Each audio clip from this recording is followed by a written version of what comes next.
Hey there, this is Mira, Anca's AI avatar. Today on Events Demystified, your podcast host and producer Anca is chatting with Andrew Einhorn, CEO of Level Fields. They're demystifying event-driven investing and how AI technology impacts financial decisions. Andrew shares insights on making complex financial data accessible through AI. Listen as they explore practical tips for using AI to enhance investment strategies and how understanding event-driven investing can benefit our finances.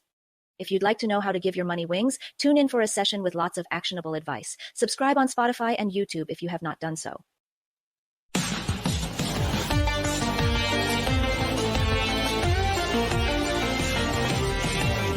Welcome to Events Demystified Podcast, where we explore and demystify the world of in-person, virtual, hybrid event AV production and technology by sharing insightful tips, tricks and tactics to make your events a success. This podcast is brought to you by Trifan Events, a woman-owned boutique event production agency. And your host is Anca Trifan, a technical event planner and producer with almost 2 decades of hands-on technical experience in event production.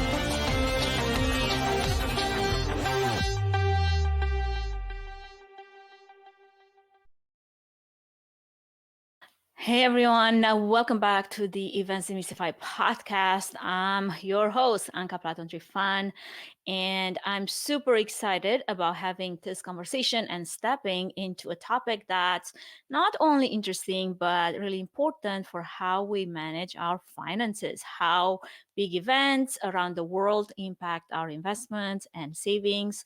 Just to share a bit from my end, before we dive into that conversation, it's been a very busy time with lots of travel, speaking, event work, and all of those AI bootcamps and workshops here at Trifan Events, where we really care about Fit for Events framework, where we leverage AV production, innovative AI technology, thriving audiences, and empowered teams.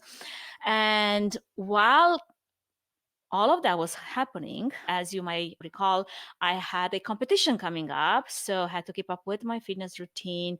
And post-competition, now I'm back to reversing in this bodybuilding journey because I have another one coming up in the fall, but we got to bulk up before we get to that one. So that's a quick update as we're going through this episodes. You know what's up. And with that, let's dive into the world of event-driven investing and how quickly things are changing in the financial sector, with a special focus on how AI is making a difference. And who better to walk us through this than Andrew Einhorn, the CEO and co-founder of Level Fields. Andrew has been working hard to make complex financial information more accessible to everyone, using technology to simplify how we find and use investment information. This is quite a new type of conversation that I haven't had on the podcast. So I'm excited to dive into that because, we all use money and we can definitely smarten up about our investments and our habits. So in this episode, we're going to talk about what event-driven investing looks like, why it matters to your wallet, and how technology, especially AI, is changing the way we approach our investments. So whether you're like a master at finances or just starting to figure out how you can do better with the extra money you stash in your mattress and maybe it would be better to invest it instead, or you're just curious about how technology is changing things, you'll want to hear what Andrew has to say. So let's get straight into it.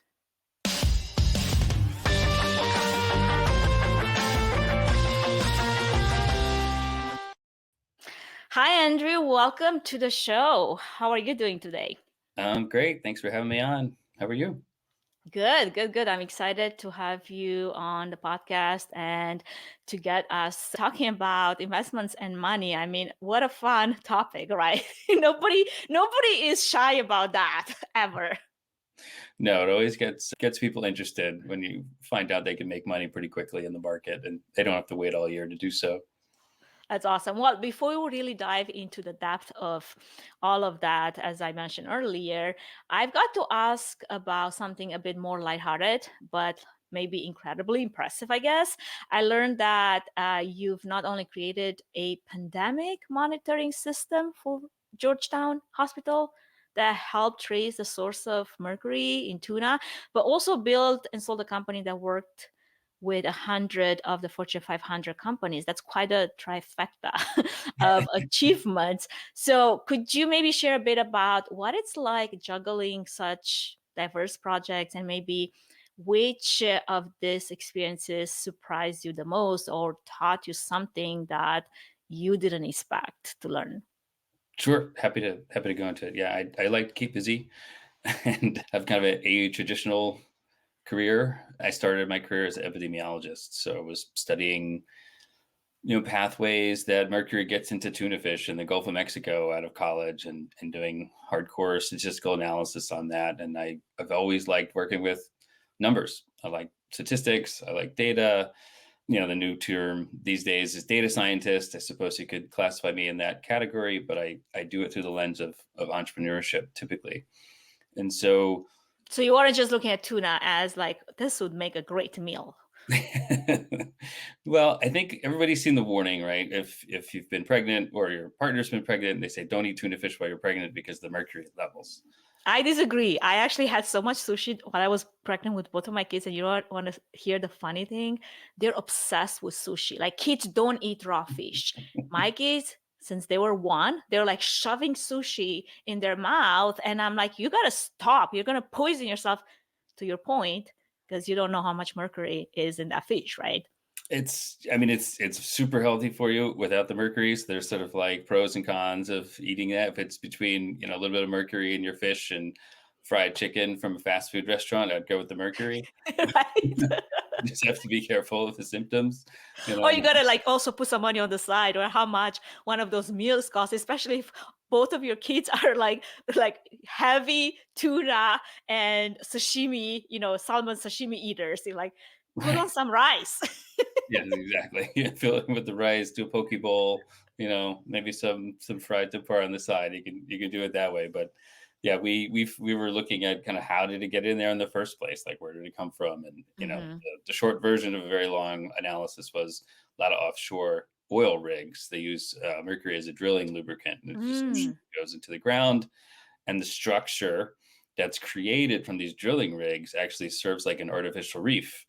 So the bait fish come in to get protection, and then the tuna come in to eat the bait fish, and then the fishermen go in to get the tuna, and then boom, mercury right on your plate. Wow. So, that's the short version. And over time, I started doing other types of event monitoring. Worked for a consulting company called ICF International. They're publicly traded. Was there through their IPO. And they're kind of science and technology consulting for a lot of government agencies and big industrial companies. And so one of the projects there that we had was to go into the Defense Department and to create an environmental safety and occupational event and risk monitoring system, and think about the size of the Pentagon, right? So it's like every continent, with the exception of Antarctica, they have a base. You're looking at millions of soldiers. You're looking at lots of things happening, like rockets being launched and things being blown up and things being tested and all kinds of fires being burned. And so there's always kind of events happening. And so we had to create this technology system that tracked it all, analyzed it, kind of did like a risk assessment of like, here are the ones we really need to worry about. Here are the kind of low level threats. That way you could prioritize your protection mechanisms.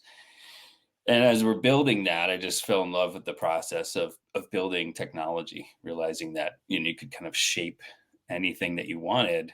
And growing up, I didn't know that was a profession, that you could just create software. It was like, I heard doctor, lawyer, start your business and have like architect, maybe like also another one, pilot, sure. Yeah. I mean, all the kind of basics that we heard as kids. It wasn't like, oh, you should be a software architect.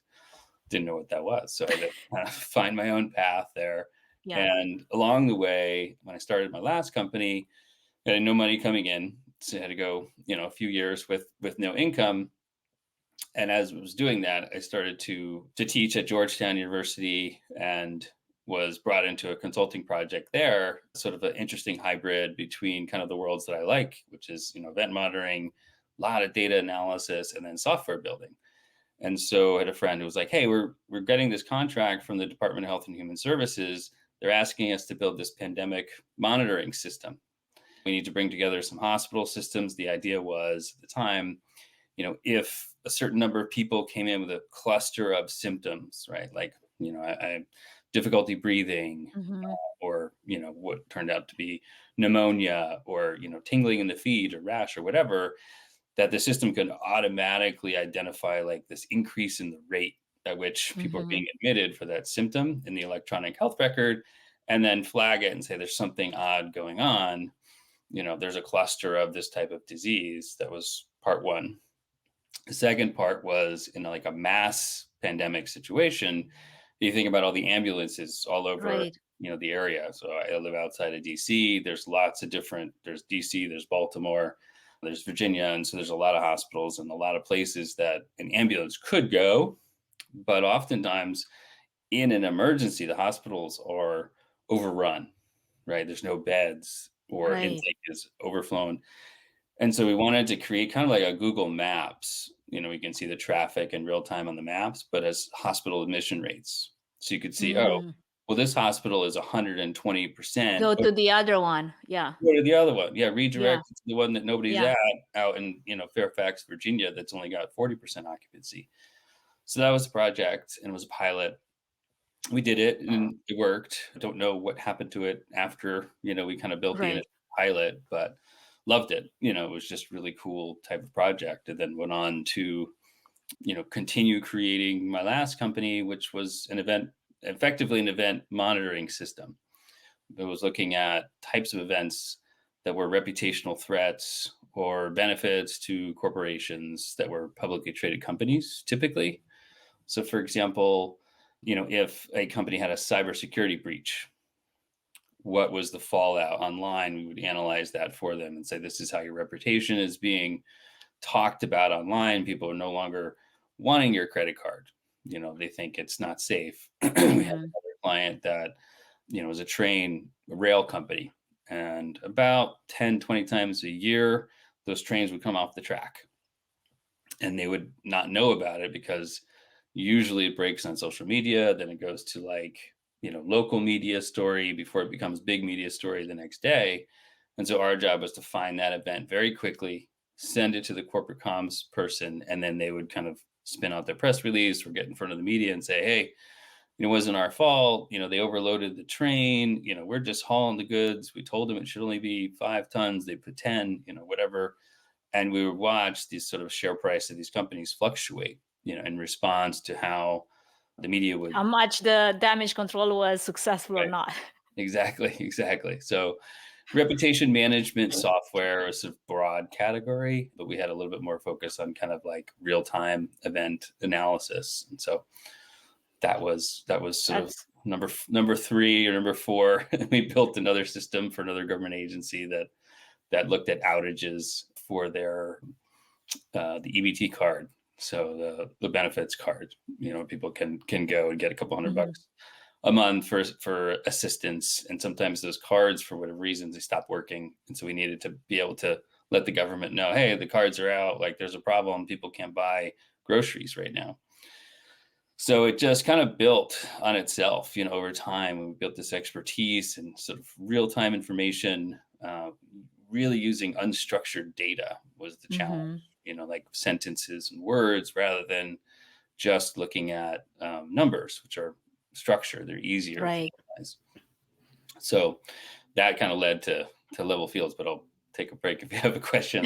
Well, I mean, obviously, it sounds like, there's hearing about your journey and this unique project definitely highlights, kind of like the breadth of your experience and how you managed to intersect technology with real world issues and business intelligence. And I'm sure there was some AI or some algorithms behind all of that. So I guess considering your extensive background and all the work that you've done, I'm really curious to delve into this, financial landscape topic through the lens of event-driven investing. So what, I guess, follow up to what you just said, piggybacking on all of those things, I guess, what inspired you to co-found Level Fields, and how has your background shaped your approach to fintech and AI based on all the things that you described?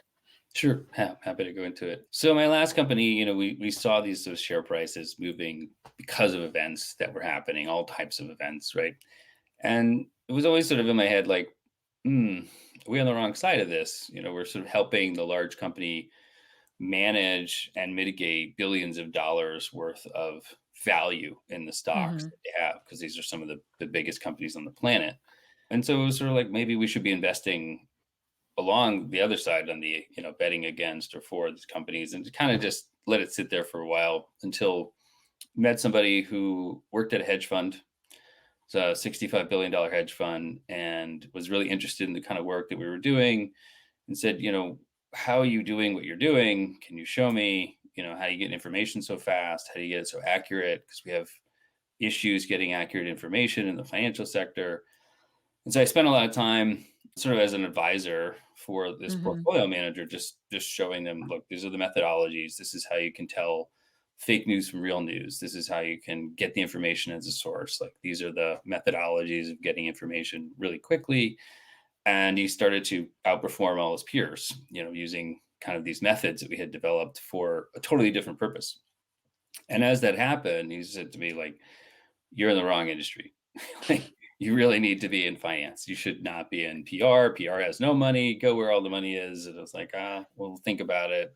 And was busy running a company. And, we had about 50 employees at that time. And I was CEO and running around, and just didn't have the time to really to go into it, but had it in my head, and ended up selling the company in 2019. And after we sold, we kind of regrouped the technical team and like the founding team, and said, well, what lessons did we learn? What could we have done better? We kind of went through all our notes of like what clients had asked over a 10-year period for. And we knew that we wanted the data mining and the data analysis and the big data processing that we had been doing, but we also knew there were some gaps in the way that search was operating. So when you do like a Google search for keyword, you get all these false Hmm. positives, bad results. And it's the same, with our type of unstructured analysis. And so we thought, we really need to make a smarter search than what we had. We need AI. So we started building an AI tool that was taking into account like language and linguistics and tone and humor and sarcasm and things like that, and not just being just looking, hunting and pecking for keywords. Something that would know the difference between a bluebird that flies in the sky and Bluebird Bio, the biotech company that trades on the NASDAQ.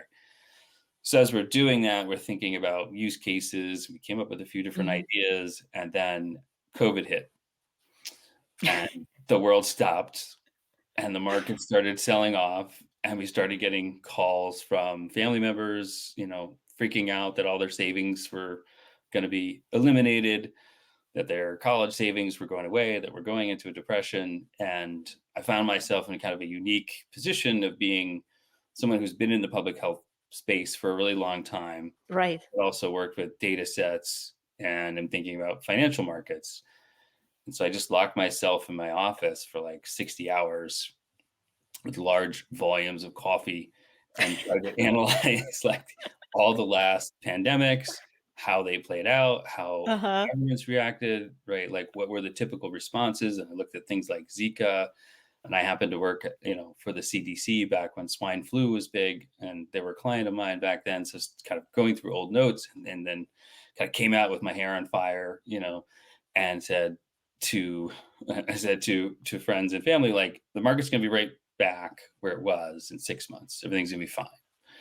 And I got a lot of expletives, about that theory directed at me that I didn't know what I was talking about, whatnot. But it was just based on, well, I know the government's responses, right? Like, the government's going to Hmm. do this, and it's going to take 11 months to roll out a vaccine. And we're going to have to, freeze some activity. We're going to have to freeze travel, just like they did in Miami during Zika, which very few people remember. They actually froze the port of Miami. You couldn't get ships in and out. You couldn't get planes in and out of Florida, and the cruise ship stocks fell 6.5%. Do you remember when that happened? Because I feel like as humanity, we have a very short memory of events like that. I do, because I was supposed to go to Colombia for a vacation, and I got canceled because I was going with a group of friends, and all their wives were either getting pregnant or wanting to get pregnant, and they were like, "You're not You going." can go. That's right. That's when it was. Yeah, Zika was a big deal. You're right. We Yeah, forgot about that. everybody was worried about having a tiny head baby back then. Yeah. It was Yeah, like yeah, a yeah. big thing. Now I remember. And yeah, and But actually, it happened like to parts of the world like that didn't have the the ability to protect themselves. Wasn't there like a whole almost like generation of like new babies that had all kinds of health issues? for sure, yeah, in Brazil and some of the South American countries, Hmm. and then really, we didn't in the U.S. pay that close attention to it until we got the first case in Florida, Hmm. and then Hmm. the real danger came when the first like transmission of Zika occurred. We realized Right. it wasn't just the mosquitoes; we could actually give it to each other. And at that moment, the market started to really react to it. And I look Yeah. back, Yeah. Yeah. wow, cruise ship stocks fell the exact same amount for Zika as they did for COVID. Wow. And airlines fell the exact same amount when that first transmission intra-country came from Zika and COVID. And so you realize, like, what is the market? The market is just a collection of people who are doing what I was doing, kind of looking back in time and seeing, like, how did Hmm. other people react? And people are making their investments and making their bets according to how this event had historically impacted stocks. And so, all of that kind of came into play, and we thought, wow, like we shouldn't, as a group of people, we shouldn't have to go into our office for 60 hours and figure this out for ourselves. There should be a piece of technology where you could click a button and see Yeah. what happened, understand the events just way you could understand. Analyze it and spit out the takeaways. Exactly. Exactly. And that's was like, okay, clear as day, mission. That's our mission. We are an event analysis tool. We're going to find events. We're going to showcase when those events happen, how they normally play out. And we're going to give people analytics and think about it kind of like, the weather, where, if you're going to Florida in May, the average temperature is going to be 72 degrees and sunny, give or take a few percentage points, and you want to know what the percent likelihood of precipitation is. All of that, we're going to do on the basis of events, just like the hurricane watchers do for, category 3, 4, what's the damage. And so we built a system that monitors all these corporate events. And we look at events from 6,300 companies, every stock in the US stock market, and some foreign as well. What it does is then showcase kind of an array of how that particular event usually impacts that type of stock. And you can say, Hmm. okay, well, Jeff Bezos leaves Amazon as the CEO. How That's a is that? big deal. Yeah. Right. That's a big deal, but how is it going to impact the stock? Should I Yeah. sell? Should I Yeah. buy more? Most people kind of have gut reactions to things and they just do it. So this gives an actual data-driven approach so that you don't have to guess. And we can see, oh, you know what? On Level Field's data, I can see that there's typically a 2% decrease in the stock on the first day. But if I look out 2 months, that stock is actually up from the Hmm. original point. So I'm going to use this as a way to get more Amazon stock cheaper, knowing that it's going to be up, and lo and behold, we're at new highs for Amazon. So that's the kind of like data-driven approach the system can do. For investors, they can use that to really automate their research and understand kind of how to react without having to do what I did, go to a spreadsheet, spend 60 hours trying to analyze like everything that happened in the past. Just click a button, say, all right, well, how do layoffs affect tech companies, or Yeah. how did a good earnings report impact a shoe company, or what is the impact of this dividend increase on consumer technology products. And so if you're a marketer, you can also use that for lead generation. We have a few marketers as clients that I've spoken with, and they say, Hmm. what's really cool is like I can tell when companies are doing well, and I reach out to those companies to try to book my marketing services. I don't have to go completely cold because I saw they just gave away a whole bunch of cash to their shareholders. They must be doing Hmm. really well. Yeah. And then they can kind of focus their marketing efforts on those industries or sectors that are outperforming other sectors or other industries. So, we had one lawyer as a client as an example, and he wanted to know every time one company got in trouble with the US government.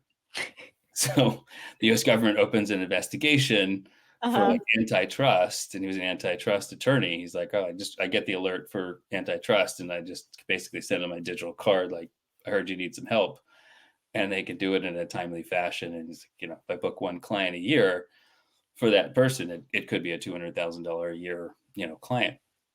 So That's fascinating because this could go on some of the applications, even in the event industry, especially. It's been so many acquisitions that have happened post-COVID. Like just recently, there's like more news of like this company acquired this other company. And those are companies that were pretty big, especially post-COVID, especially in the virtual event technology world.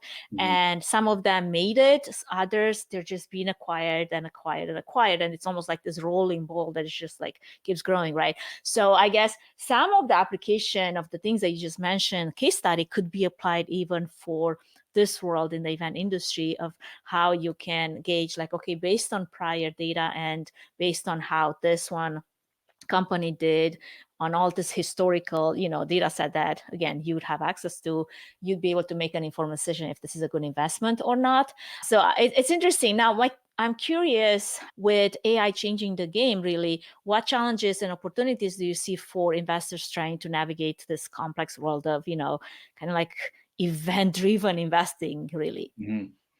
Well, for us, we have developed our AI, and our AI is, I call it a speed reader. It reads 30,000 documents a minute, and it's looking for events within those documents, and it's doing things that we can't possibly do as an individual human. Right. And so if you were to ask an average person, like, name as many stocks in the stock market that you can, they'll probably top out around 30. That's about the limit of what we can monitor generally. Yeah. And, it's going to be the ones you hear on TV or in the news. It's going to be the NVIDIAs and the Metas and the Amazons, and that's going to be most of the list.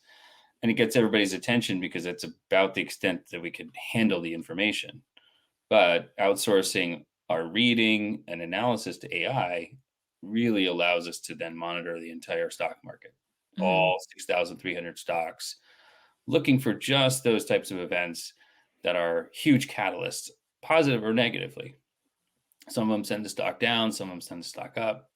And using that, you can cut down your research time to seconds a week, because the AI is just looking for, the parameters and pulling it back. And if you say to it, let's say I market to, shoe retail companies, right?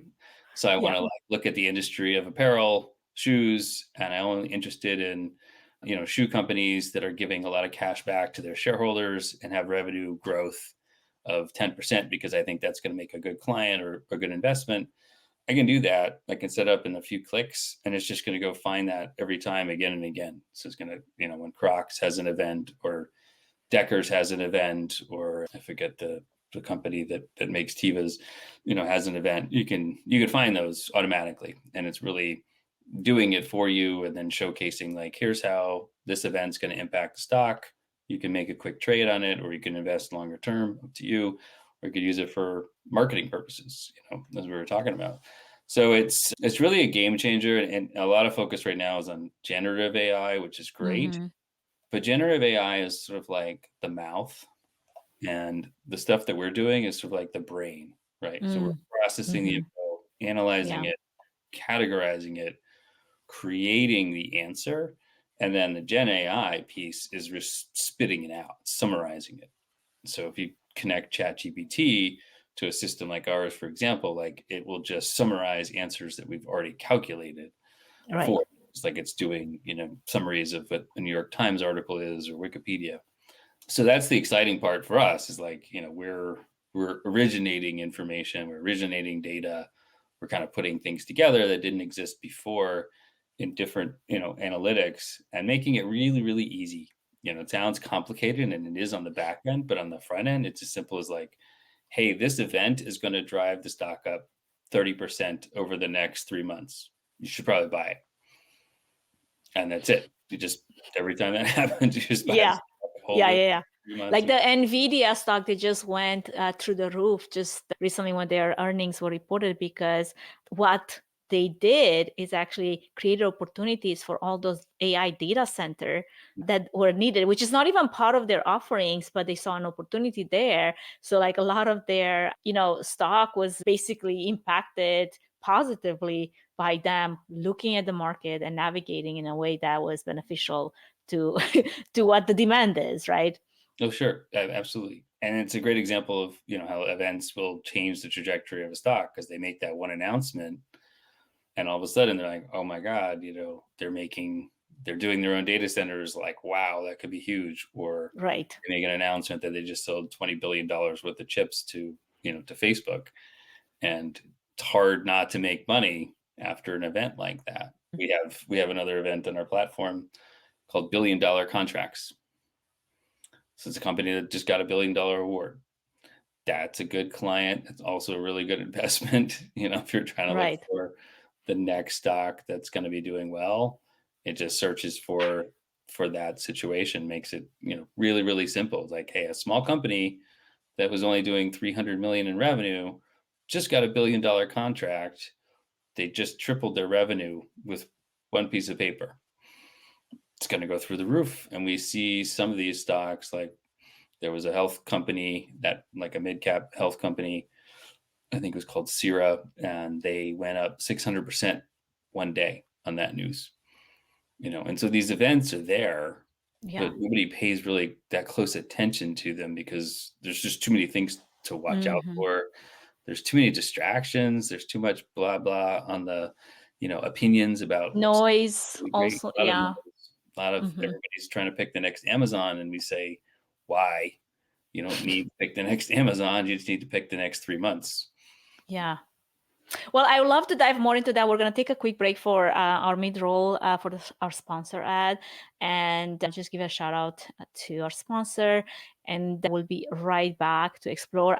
What I want to explore more is actually bringing it down to the human, your everyday person level. How can they, use some of these tools to, and not everybody is a multi-million-dollar company, right? It's like, I want to bring it back down to earth, like to us. Let's see how we can practically maybe use some case studies to take advantage of some of the opportunities that are out there. But we'll do that right after our break. So hang, and we'll be right back.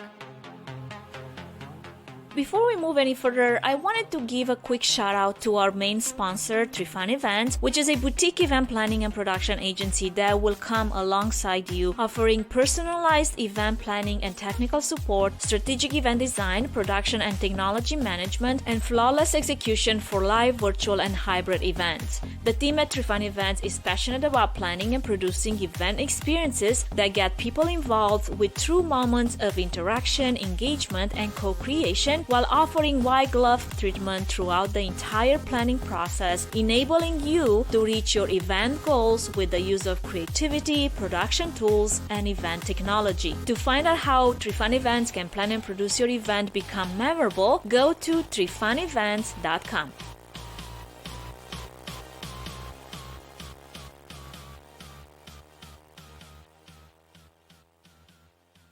All right, welcome back. If you're just joining us, we have Andrew Einhorn, CEO and co-founder of Level Fields, FinTech, AI, and entrepreneur.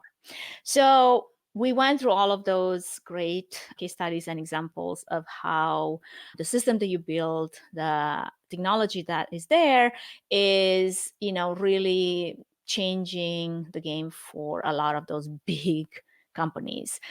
Is there opportunity for the middleman, for anyone that would like to be investing in some of those great opportunities, but you're just like somebody, owning a small company, and you're like, oh, I could definitely use some that extra cash that I have to put into something that will give me a return of some sort. So I don't have to try so hard and work so hard.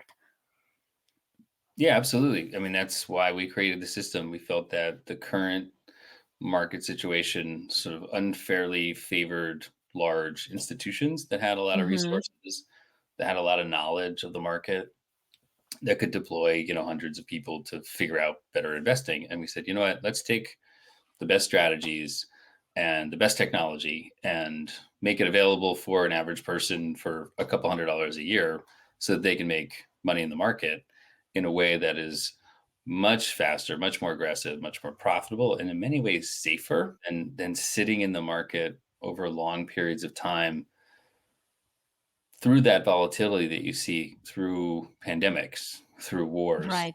through political upheaval, through election changes and policy shifts and monetary policy shifts. I mean, just in the last 4 years, maybe even more, we're all getting whiplash just watching kind of the market go up and down, up and down, and up and down. It's really Yes. hard to sit through that. And for people who need access to their money, they can't just sit there for 30 years and not touch it.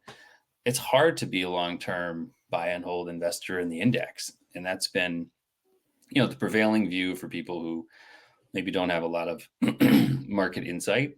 And so we wanted to change that and say, you know what, if you were to come in and out of the market, just a couple days, a couple weeks is your hold, you actually minimize your exposure to those we call black swan events, or these political events that are going to shift the market. You can just say, you know what, I know this event is going to impact the stock favorably or unfavorably. And that's what the system has, a little bull icon that says it's going to go up, little bear icon says it's going to go down.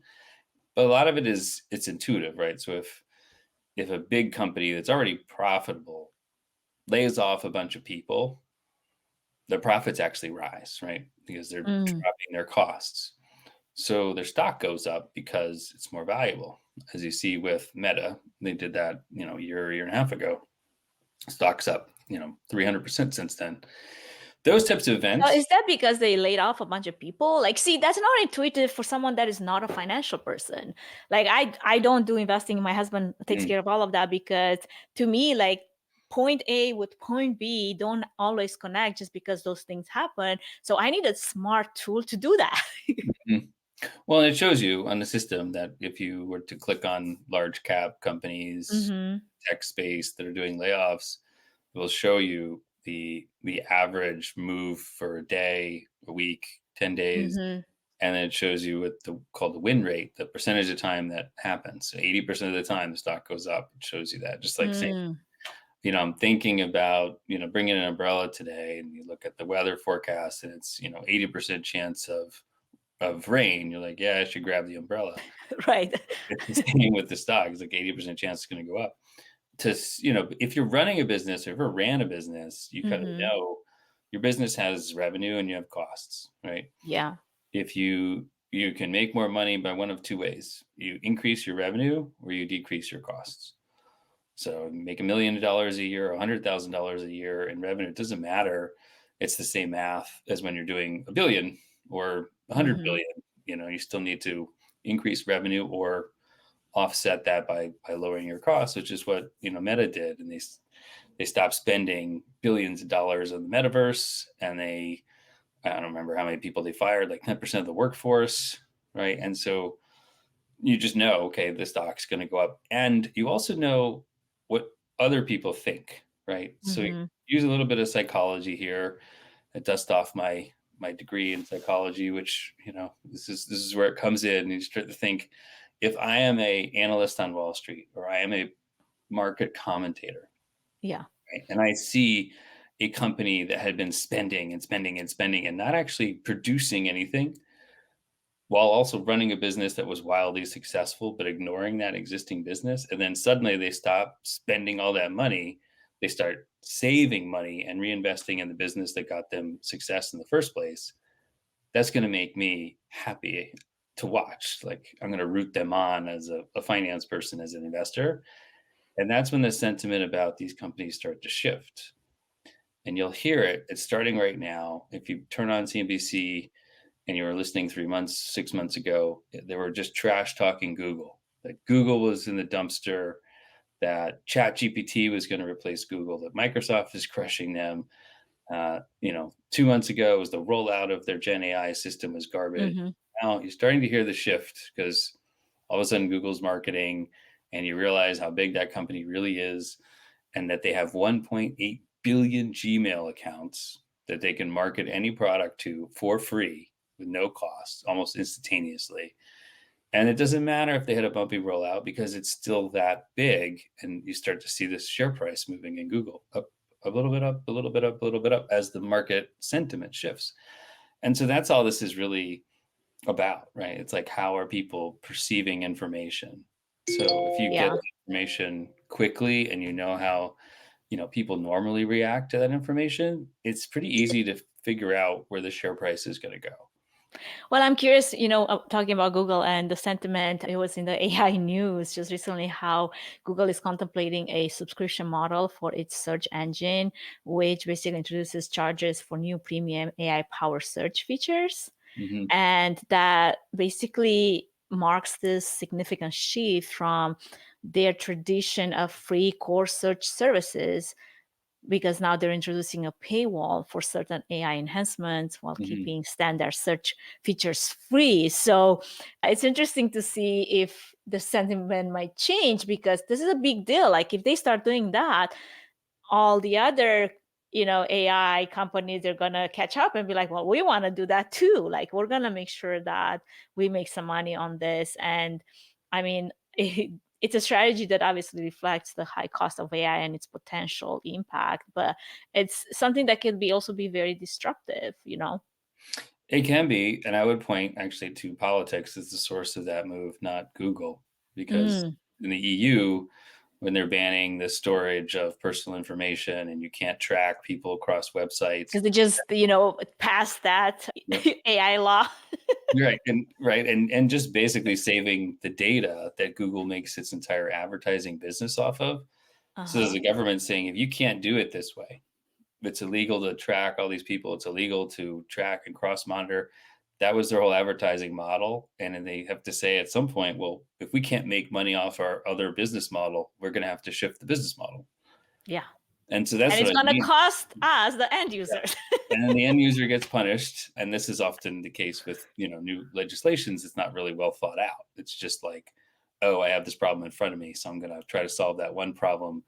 And in the process, I'm going to create 6 other problems with that I hadn't thought about, because the company is going to shift and they're going to be like, you know what, we'll charge you $10 a month and we won't do an ad model, for that, or we'll only do an ad model, but we'll do it more like a brand monitoring kind of way. And those things are constantly happening all around the world. So those events are all over the place influencing companies. And Absolutely. So if you can get in front of them, there's a lot of money to be made. And so I kind of read a lot of the blogs that come out, and I see some of the TikTok stuff. It's like how to make $500 a month drop shipping on Amazon, or you just have to follow these 270 steps to set up your business. And I kind of scratch my head. I'm like, all right, give us the 3 steps then. Let's do that now. Like, or you get a Level Fields account and you trade a couple stocks and you make the same amount every month in about 5 minutes. So if you're risk adverse and you have always been risk adverse, but you want to use this tool because, that sounds attractive to make some money without having to do 500 steps to, Amazon dropship or all the other things. How can you still maneuver this opportunity?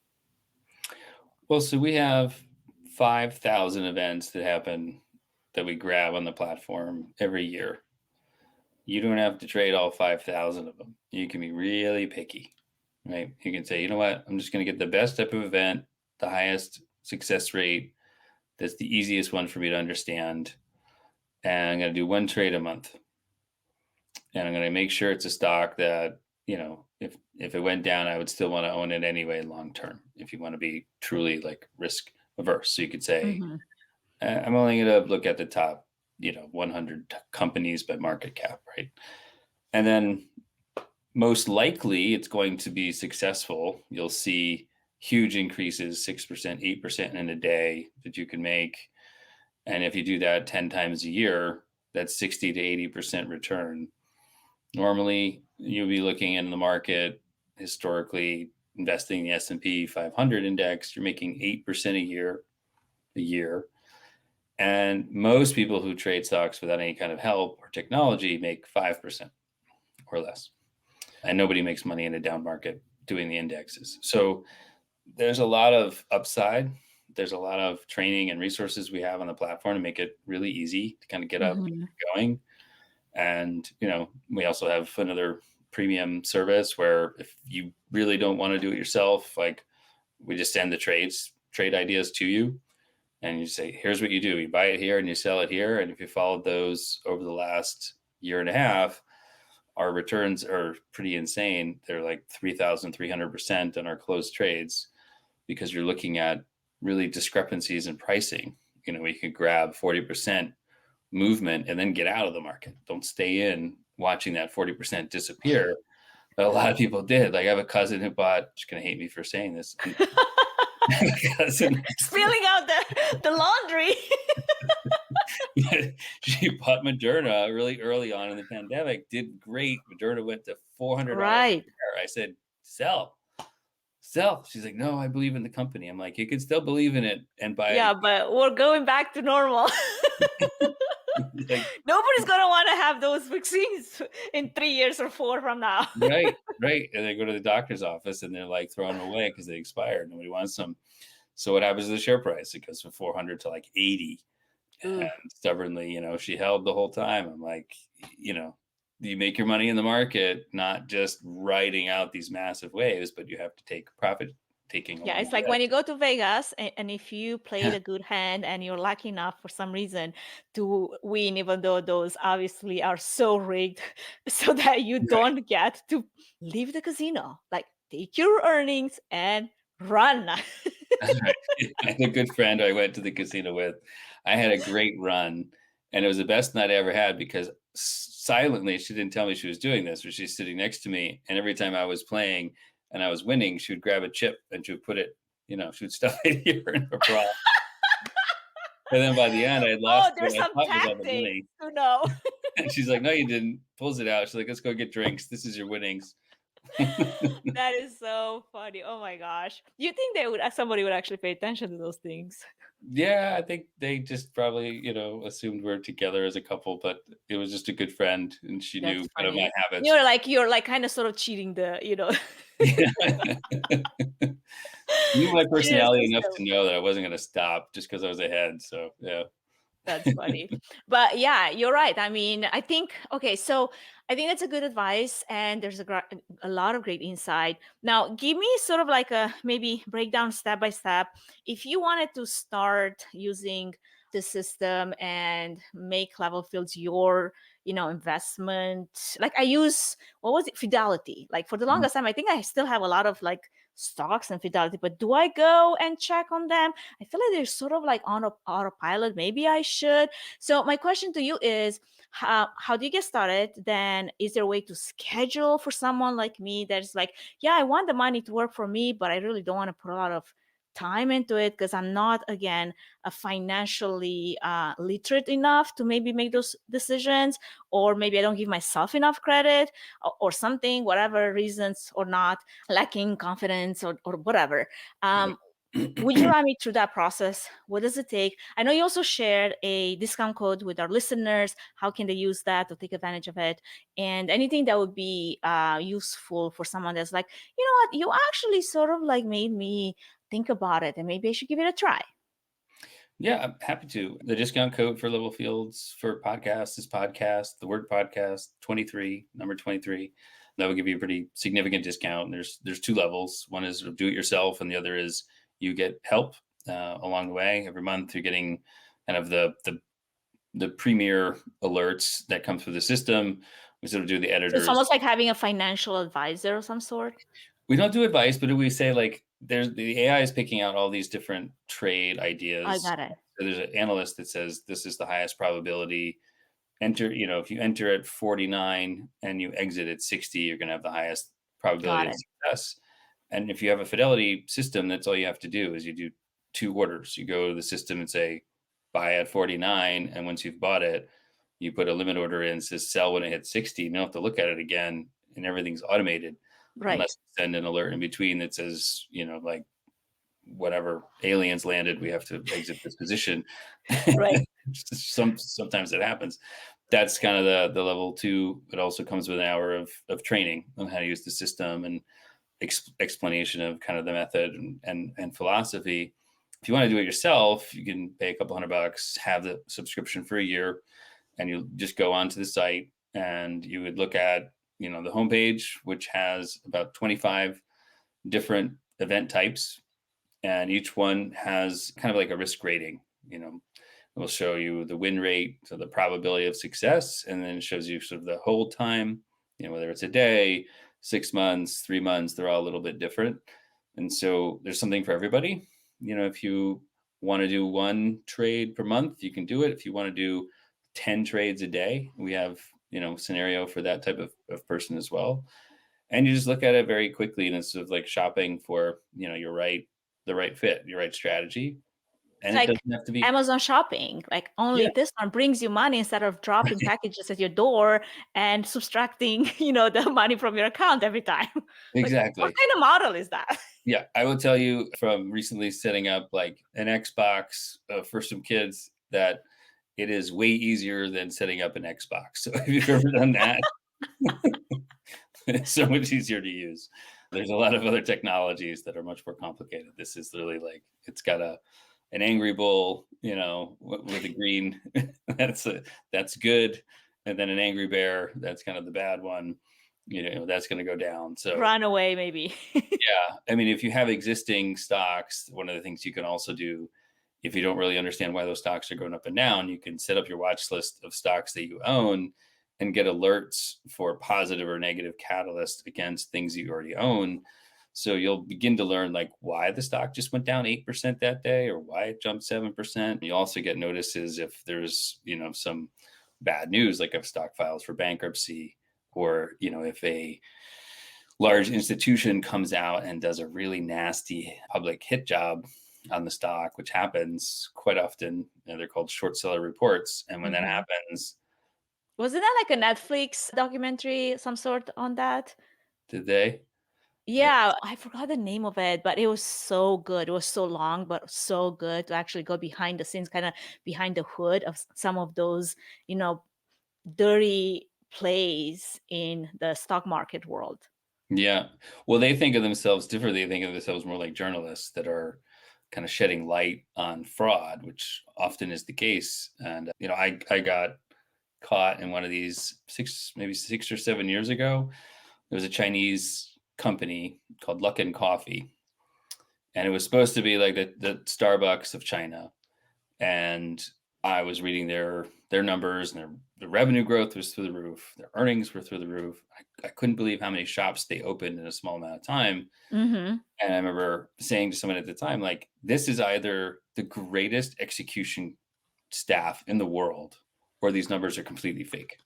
Yeah. And I bought a few $1,000s worth of the stock. And it was about a year later, there was a short seller report came out, and they had put up cameras outside these facilities in different locations in China that were counting the number of customers going in and the number of cups of coffee. And they mathematically produced that it was impossible for them to have actually hit those numbers of revenue. So they're inflating a lot of those numbers then. They lied about everything. They lied about all the numbers. All the numbers were inflated. So how do you do that without getting like, I don't know, checks and balances? Well, I mean, that was a big thing over the last year, was trying to make sure that Chinese companies would have to register their investments with the SEC and have an auditor, but it doesn't always happen. There was another company in West Africa that just did the same thing. That the ticker was TO. They fabricated all of their financials.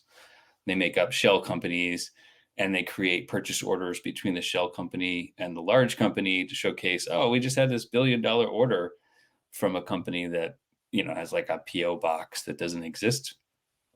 There's a lot of fraudsters, unfortunately. And so these short sellers are kind of hell-bent on finding them. And yeah, they want to make money by shorting the stock, but it also sheds light on, on some of the financials for the rest of us. And once they do it, it's like a third of the time there's some kind of government investigation that comes afterwards. And then, maybe of those, half of those companies will cease to exist thereafter. So you don't want to get caught holding one of those stocks and not knowing that this is going on, which is, part of the other use case of Level Fields, is like making sure you don't make bad decisions. Avoiding bad investments is just as important as finding good ones. A lot of people will have a natural bias towards holding on to stocks that are performing poorly, hoping that they'll come back, while simultaneously selling stocks that are performing well too soon. And then you unfortunately have poor gains because of that. So using like monitoring systems and AI that can find all these things and show you and kind of educate an average user like why the stock is moving a certain way is really helpful. We've had a lot of positive feedback that users will say things like, I had no idea why the stock was going up or down. Like, this is finally something that puts it into light. Like, I use this for educational purposes. Like, you guys should be at every university, to educate college students, just because nobody else knows why, the share price is going up and down a given day. Yeah. I remember the name of that show. It was Eat the Rich, the GameStop saga, which is basically the story of how Roaring Kitty, Keith Creel, and the Wall Street Bets Reddit community took down Wall Street. And I mean, at the end of the day, the big guns still win, right? Because they have all this money they can invest and just keep at it until you're done. But it was just very, very interesting to see from that point of view, like how some of that behind the scenes game is played, We had a similar small case of short squeeze recently for our members, our level 2 members that we flagged. It was a nuclear power company called NewScale went into a short squeeze. And so what that happens is, large hedge funds will bet that the stock is going to go down. And it did. It went down like 80%. At the end of the bet, they actually have to buy the stock because they're just borrowing it. And they're saying, I'm going to borrow it at 100. I'll give it back to you when it's worth 20, and I'll keep the 80. And that's how it works. But when they buy it back, like, the share price starts to jump. So we saw it and we flagged it for our members, and we saw it was like classic short squeeze happening. They had no choice but to buy it. The company was about to make a positive announcement. And so we said, go in at $5.50 and sell at 10. 7 days later, it hit 10, and they made, 90% in a week, off of that trade, because it was the same mechanics of too much shorting. They had to buy it back. And as the share price started to go up and up, there was more of a panic to buy it back, which drives it up even further. So it's not GameStop size, but exactly the same scenario. The same formula, yeah. Well, Andrew, this has been an absolute pleasure to discuss and have this conversation. It's a lot of insights into, the behind the scenes financials and how you can, even as the small person, or how we say in Idaho, the small potato, could also, make some investments for yourself and put some of that cash towards maybe your family vacation or something. Like, we could all use more vacation. In closing, I always touch on a question that I like to ask my featured guest, and it has to do with mental and physical fitness and your well-being. And now, reflecting on all the things that you have done and all the, projects that you're involved with, do you have time for that?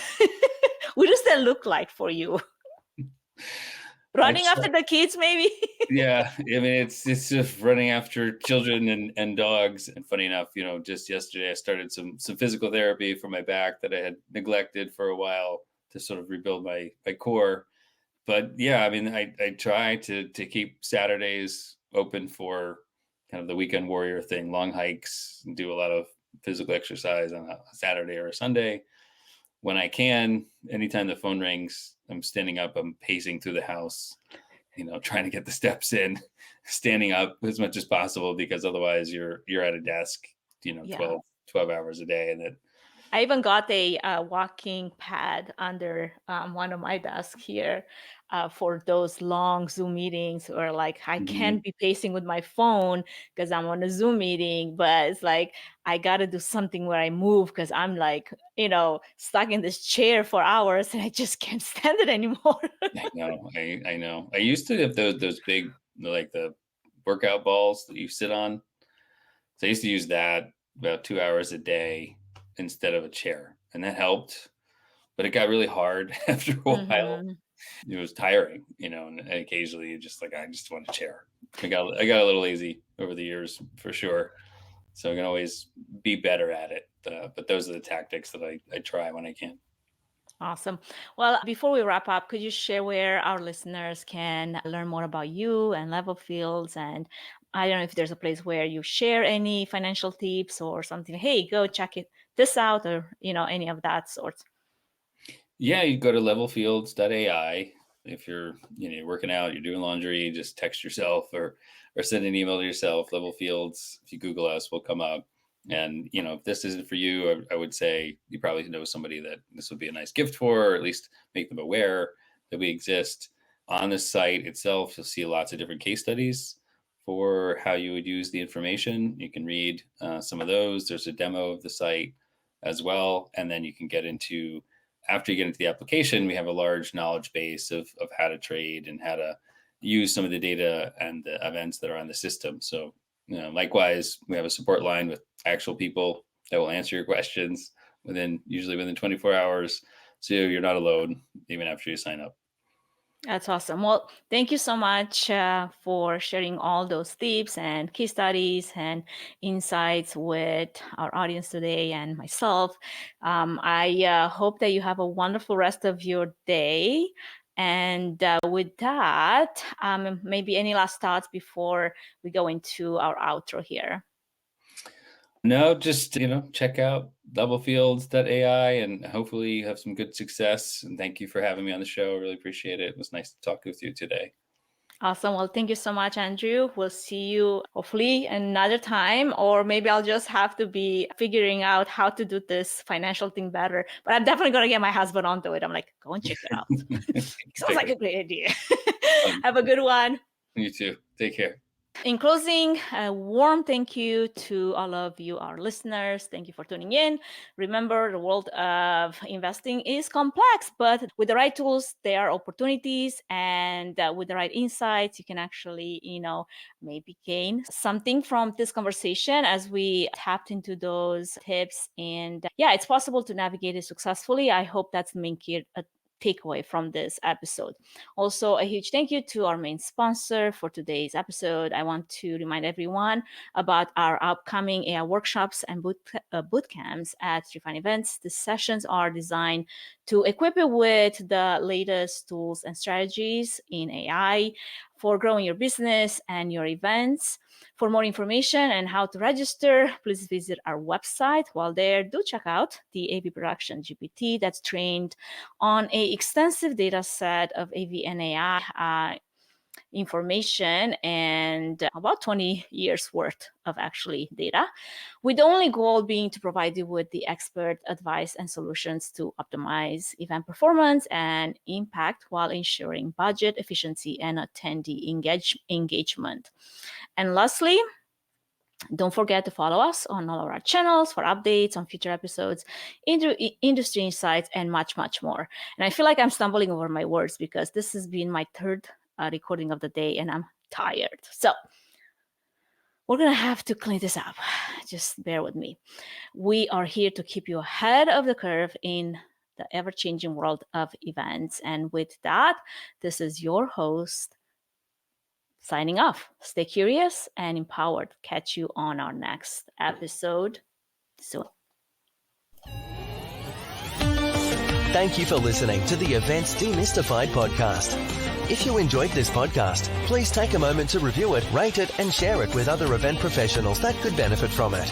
Connect with us on social at Events Demystified Podcast. We would love to hear from you and what you're up to. If you'd like to learn more about Trifan Event services and find out if we're a good fit in supporting your event, can we help your event be successful with a 20-minute free consultation? Link in the episode's notes. Thanks for tuning in.